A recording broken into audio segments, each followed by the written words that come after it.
उसने प्यार से समझाना शुरू किया। सिर पर हाथ फेरते हुए बोली, माँ, तुम क्यों चिंता करती हो?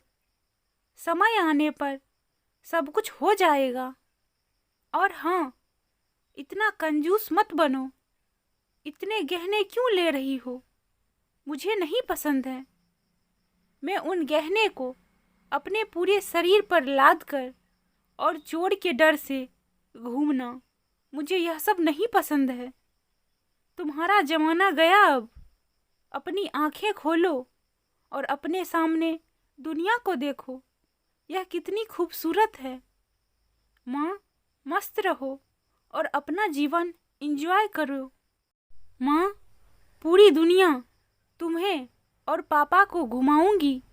सारी खुशियाँ आपके चरणों में लाकर रखूंगी। उसके बाद ही मैं शादी करूंगी।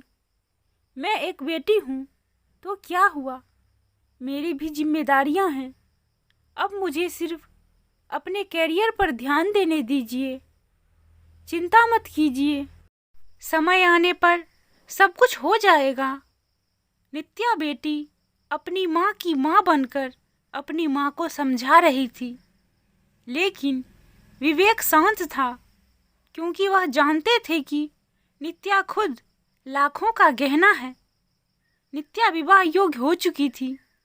नित्या की माँ सुमन उसकी शादी के पीछे पड़ी थी। आखिर वह माँ थी ना। आसपास के रिश्तेदार थे जोर देने के लिए, लेकिन नित्या अपने पैरों पर खड़ा होना चाहती थी। इसीलिए वह शादी के बारे में नहीं सोच रही थी। इसीलिए इस फालतू की चर्चा में उसे कोई दिलचस्पी नहीं थी। सुमन सिर्फ एक वाक्य कहती थी, पढ़ाई करना तो तुम शादी के बाद भी सीख सकती हो ना। हमारी चिंता करना कम करो। नित्या अपने अपने फैसले पर अड़ी थी और सुमन हमेशा चिंतित रहती थी। आसपास की लड़कियां शादी करके गृहस्थी संभाल रही थी। 8 दिन पहले नित्या की सहेली की शादी हुई। वह धूमधाम से शादी में उसके शरीर पर 1 किलो सोना पहनाया गया होगा। उसे हर रस्मों में एक गहना उसकी माँ अपनी बेटी के शरीर पर चढ़ा रही थी। दिखावा बहुत था शादी में। हमारी तो कोई भी तैयारी नहीं नित्या की शादी के लिए। विवेक तो किसी बात की चिंता नहीं करते। उसे याद आया कि नित्या जब इस दुनिया में आई तब सुमन के ससुर विवेक को बोले, विवेक, लड़की हुई है रे बाबा, अब दहेज की तैयारी में लग जाओ। सुमन को बहुत बुरा लगा सुनकर। पिता बनने की बधाई देना तो दूर, दहेज की बात करने लग गए। लेकिन विवेक इतने खुश थे कि मेरी संतान के रूप में पहली ही बेटी हुई। वह उसका लाड़ प्यार करने में मग्न रहते थे। वह उत्सुकता से नई नई चीजें नित्या के लिए लेकर आते। मूल रूप से नित्या बहुत बुद्धिमान और तेज तरार थी। वह उत्सुकता से नई नई चीजें सीखने के लिए इच्छुक थी। नित्या धीरे धीरे अच्छे संस्कारों में बढ़ती जा रही थी। शिक्षा के क्षेत्र में वह हमेशा अव्वल रही। नित्या ने मेरिट को कभी नहीं छोड़ा। शोकेस में योग्यता प्रमाण पत्र और ट्रॉफियों से भरा हुआ था। विवेक बोलता था, बस नित्या का सपना साकार करना है, इसीलिए फिर उसकी शादी के लिए बचत वगैरह वह करता नहीं था। विवेक सुमन को कहता था कि उसकी शानदार सफलता ही उसका सबसे कीमती गहना है। सब कुछ अच्छा होगा, चिंता मत करो। पर सुमन एक ही रट लगाती, थोड़े पैसे बचाने चाहिए, लड़की की शादी करनी है तो फिर 4 गहने तो देने ही पड़ेंगे नित्या को। गले में डिप्लोमा सर्टिफिकेट और ट्रॉफी ही लेकर खड़ी रहेगी मंडप में। सुमन शांत, अपना ब्लड प्रेशर मत बढ़ाओ, मैं हूं ना, फिर शांत हो जाओ। विवेक सुमन को समझा रहा था। विवेक की शांत धुन सुनकर सुमन की अंदर की माँ जाग जाती थी। गुस्से में वह विवेक को बुरा भला बोल देती थी। विवेक तब भी शांति से सब कुछ सुनता था। सुमन बोली, अब मुझे ही कुछ करना होगा। नित्या के पापा तो कुछ नहीं करेंगे। कल उम्र ज़्यादा बढ़ गई तो शादी के बाजार में कोई शिक्षा को नहीं पूछेगा। रहा सवाल गहनों का, एक भी छोटा बड़ा गहना बनाकर नहीं रखा। सोना सस्ता हो जाने पर बहुत बार बोलती थी, बनाकर रखो, लेकिन इसके पिता ने तो मेरी एक ना सुनी। सेविंग भी नहीं है, हमेशा उसकी शिक्षा पर खर्चा करते थे। क्या बोलते थे, हमेशा शिक्षा एक अनमोल गहना है और इसकी कीमत बाजार में बढ़ती रहेगी, कभी सस्ता नहीं होगा। और रहा सवाल सोने के गहनों का, तो वह जब शादी होगी तब देखेंगे। विवेक का यह जवाब तय था। अंत में सुमन ने उसे अपने गहने देने का फैसला किया। मेरे पिता ने कन्यादान में मुझे दिए थे।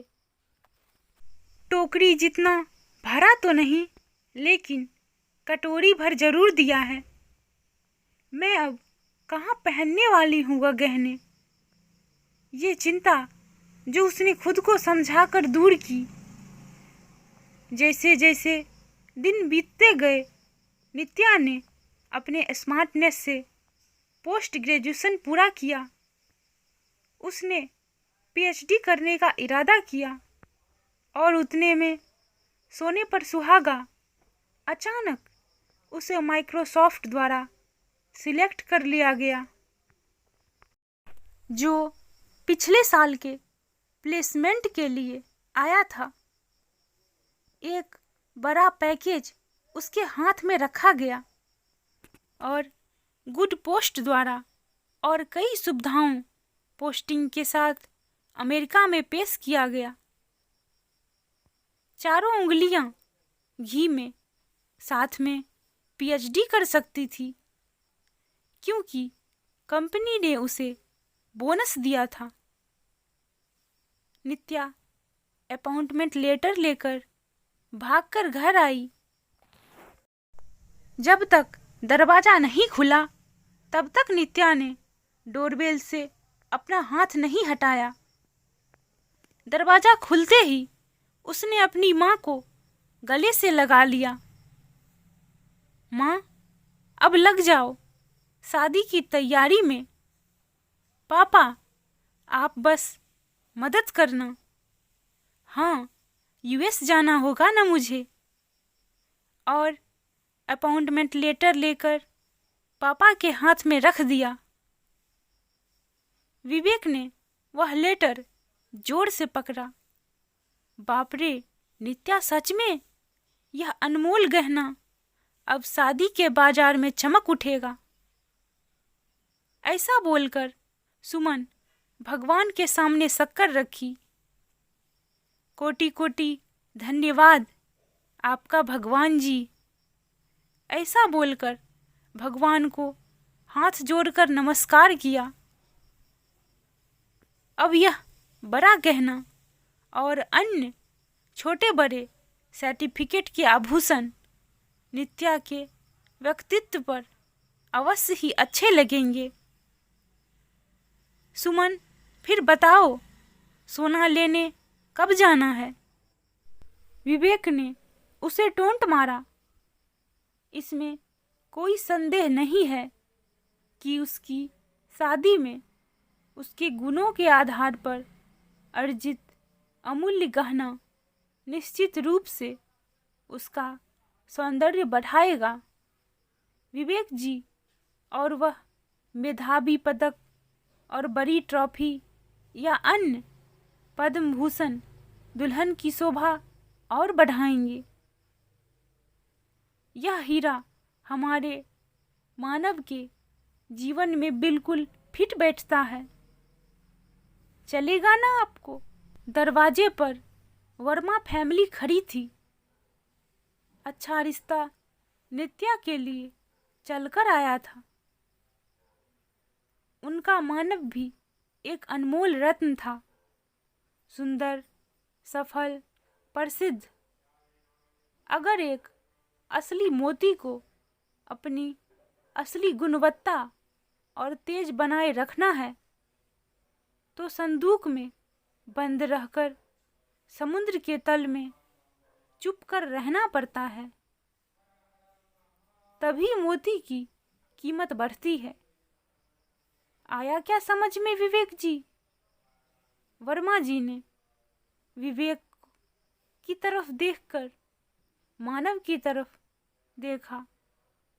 सुमन अंदर खुद को चिकोटी काट रही थी और सोच रही थी कि आखिर कौन से गहने का तराजू भारी है। आखिर शिक्षा एक अनमोल गहना है, उसे चोर से डर नहीं लगता है और उसे पहनने और तिजोरी में बंद करने की आवश्यकता नहीं है। Subscribe, share and like